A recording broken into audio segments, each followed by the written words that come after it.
Hi there. Welcome to another one of my Own Your Expertise interviews. I'm Emily Crookston, owner and decider of all things at the Pocket PhD. I'm the ghostwriter for Rebels, Renegades, and Mavericks, and I love helping experts with big ideas get those ideas out of their heads and into the hands of their fans. Today, I'm sitting down with Rhonda Magee. Rhonda is the founder of Garden Hill Consulting. Garden Hill is a consulting firm for nonprofits and practitioners. And I'm really excited to talk to Rhonda because she's got a really interesting approach to everything going on with nonprofits. And I love to learn about that kind of stuff. So Rhonda, thanks for speaking with me. Would you like to tell us a little bit more about who you work with and what you do? Sure. I work with nonprofit organizations and people that work in that sector Okay. around issues, all kinds of issues, leadership development, organizational issues, strategies, etc. It's Mhm. a wonderful, exciting, interesting area for me. So tell us, how would you describe your path to becoming an expert? Yes, thank you very much. And thanks again for having me. This is Yeah, very interesting and exciting. I love what you're doing. cool. I started out in finance and accounting in the private sector doing management accounting, which I loved. What I loved about accounting was the logic of it. Yeah. I wasn't good at memorizing, which is why I never did tax accounting. Okay. Good to know. You have Because to be a good lot of at memorizing to do taxation tax isn't accounting. logical, at least to me. I got it. Um, Okay. but I found pretty early into that what I loved the most was managing my teams, training, coaching, mentoring, watching other people flourish and Mhm. grow.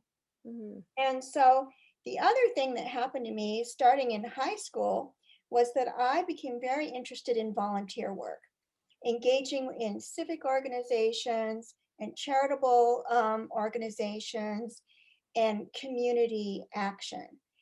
And so eventually, what I did is I merged my love of the volunteer sector with my interest in the people behind the numbers, um, because I also was seeing through my accounting practice that there's such a direct link to what's happening with people in the organization and what happens with financial health and well-being of Mhm. the organization. Mhm. So I'm now an expert and I specialize in nonprofit consulting. Very cool. I really like how you described the story. Like your interests kind of just merged naturally. Mhm. And yeah, I think it's interesting that you say that you liked the people side of accounting or the people side of the numbers and that you could really see that in people's books. That's really fascinating. What kind of clients do you usually work with? Are they in healthcare? What's is there any particular area, industry? Um, no, not really. Okay.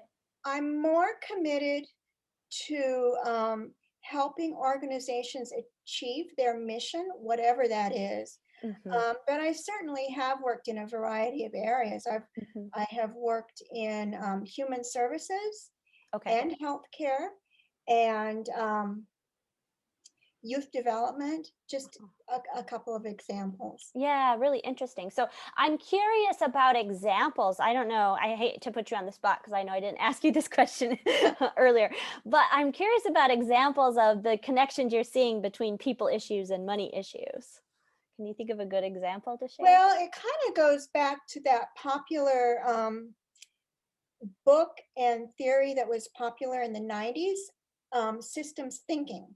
Ah, okay. So if the systems, whether it be people systems and organizational systems or just operations, are not working well together, um, then there's always an impact on the financial health of the organization.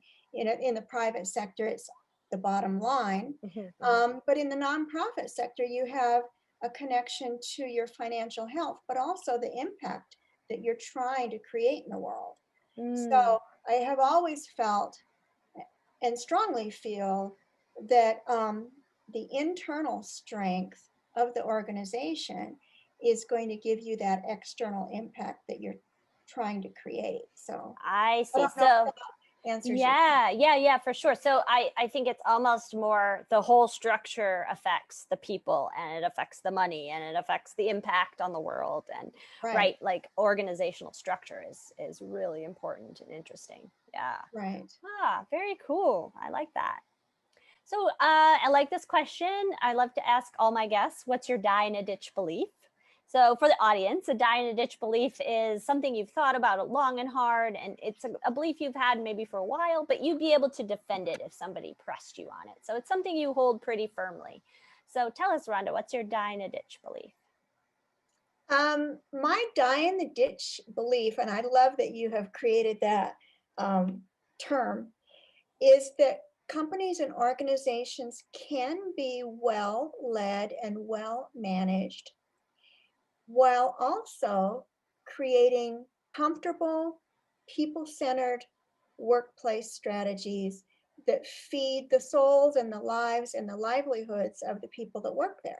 So it's a twofold approach. It is um, enlightened leadership combined with a people focused workplace. And those are often seen as the soft side of Mm-hmm, business, mm-hmm, but I truly believe that it gives you the hard edged results and the drive and the actual performance that you're trying to create so that you have a quality organization and a high performing one. I love that. Yeah, I love the way you put that. So the soft skills and the soft side of business definitely contributes to the hard stuff, the bottom line or whatever your, Right. your results, The your results. yeah, Exactly. yeah, exactly. That's really cool. Yeah, yeah. So how do you help clients? I mean, how do you sort of do you work with leadership? Do you work with everyone in the organization? Does it depend on the client? It depends on the Mhm. client, it depends on what challenges they're facing. Okay. And I am always learning myself. But what I know is that my orientation is towards relational um, project achievement. Okay. So, working in relationship with the client, Uh-huh. co creating Mm, solutions mm, is how I work best. And I use a variety of tools and approaches, but one of those is the Enneagram. mm. So I'm a certified Enneagram coach, and that's one thing that can be helpful. It's not always necessary or applicable, but it can help teams to understand how to communicate better. Mhm. It can help leaders to get in touch with their own truth and their own Mhm. inner wisdom and their strength as people so that they can lead better. So, Yes. just an example. I like that. Yeah, I'm familiar with Enneagram. I think all of these, I think I'm a 3. I think I'm trying to remember Me my too. numbers now. Oh, interesting. Okay, cool.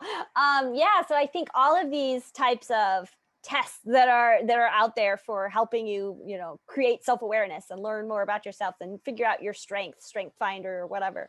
Right. I think all of those are really helpful in a group coaching or a group consulting situation, right? Because people are learning about themselves and they're learning about other people around them. And it just trains your brain to start thinking relationally, like you're Right. saying.